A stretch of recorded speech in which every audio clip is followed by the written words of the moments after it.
let's cover some data stage and quality stage basics.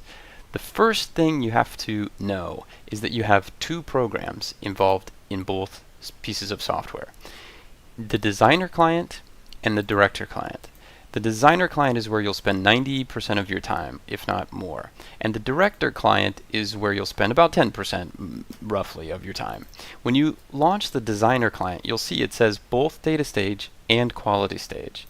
This prompt to log in is asking you to enter your current username and password that you're logged into the computer as. And there should be a corresponding WAS, WebSphere Application Server, username and password that matches that. If they don't match in any way, it won't work. We'll cover what parallel jobs and server jobs mean later, but in general, you'll spend your time in the parallel jobs.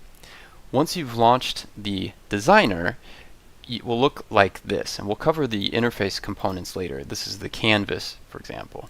And what you do in the designer is create jobs. Okay, that is the designer. Now, the director, you'll notice both of these say client, and that's because they each are actually running on the server, and you're interacting with the server through these client applications. So if I launch both of these, you'll see them side by side here.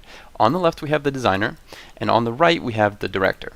The designer lets you do exactly that, create jobs, and then you monitor the jobs in the director. If something goes wrong with your job, you'll see that in the director, and this will let you troubleshoot it.